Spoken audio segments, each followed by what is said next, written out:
You know, we see them everywhere, right? On street corners, in every single store, security cameras. They're so common now, they're just kind of part of the background.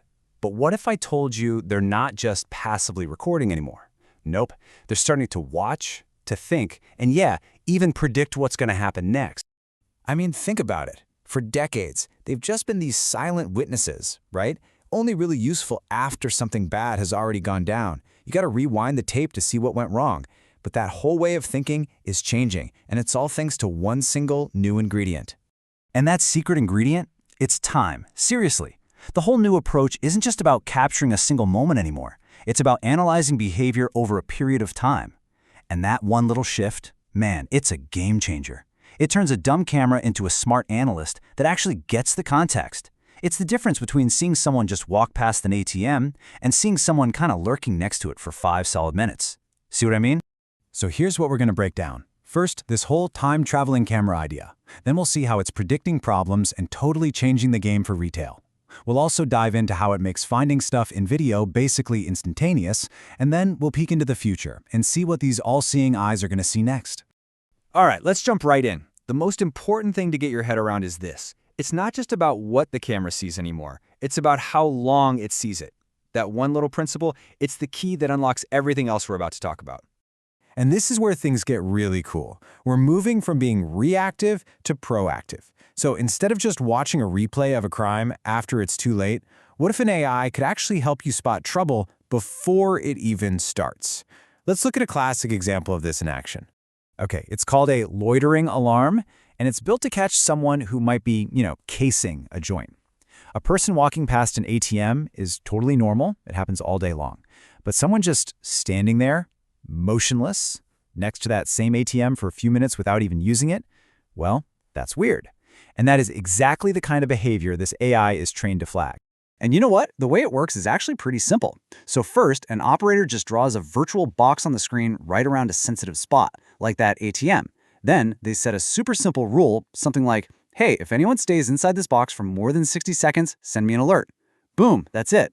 That simple rule is smart enough to tell the difference between a random person walking by and a potential threat.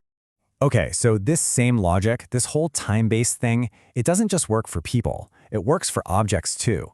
And this solves a huge security headache, like an unattended bag left in the middle of a busy airport. So here's how the AI handles that.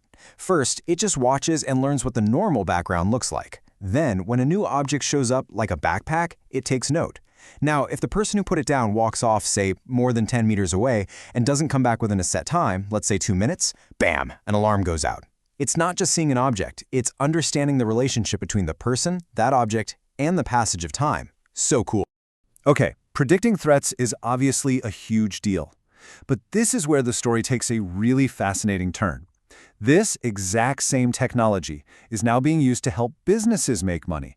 We're talking about turning security cameras from just another boring expense into a goldmine of business intelligence. And this quote just nails it. It's not about selling cameras anymore. It's about selling data. Think about that. The conversation isn't with the head of security anymore. Now it's with the head of marketing.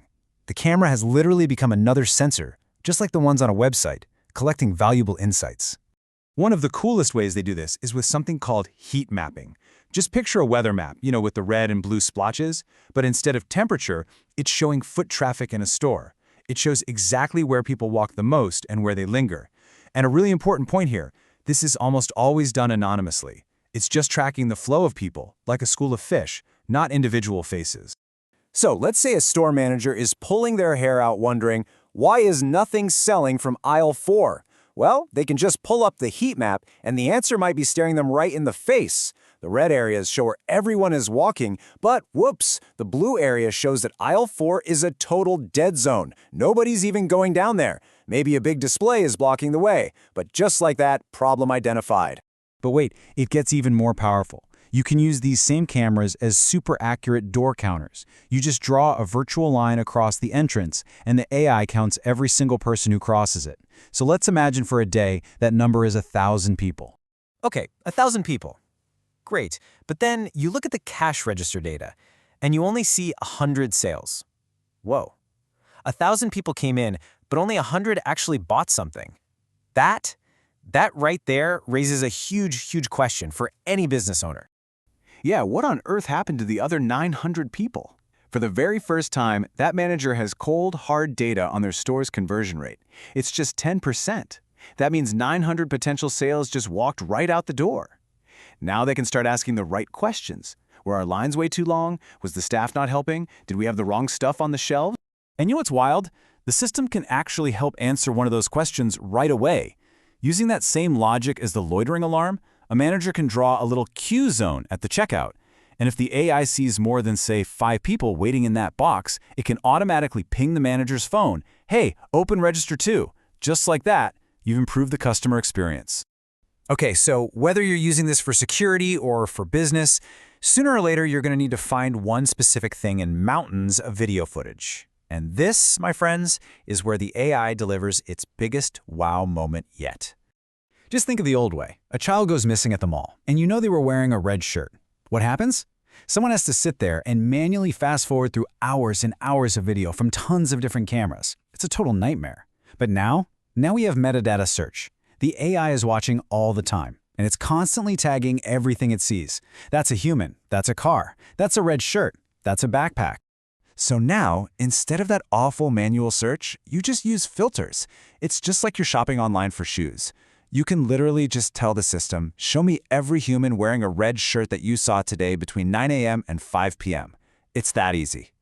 And the result is just staggering. I mean, look at this. A search that used to take a security guard maybe 4 hours of mind-numbing, eye-straining work can now be done in about 4 seconds. 4 seconds. The system just instantly pops up a few little thumbnails of every single person who matches that description.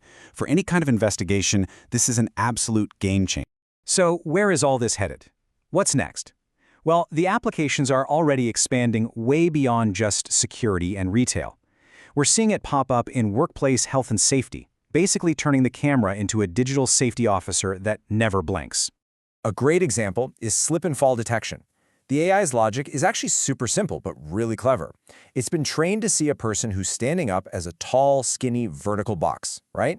But if that box suddenly and rapidly becomes a short, wide, horizontal box, the AI assumes someone has fallen down, and it can automatically send out a medical alert.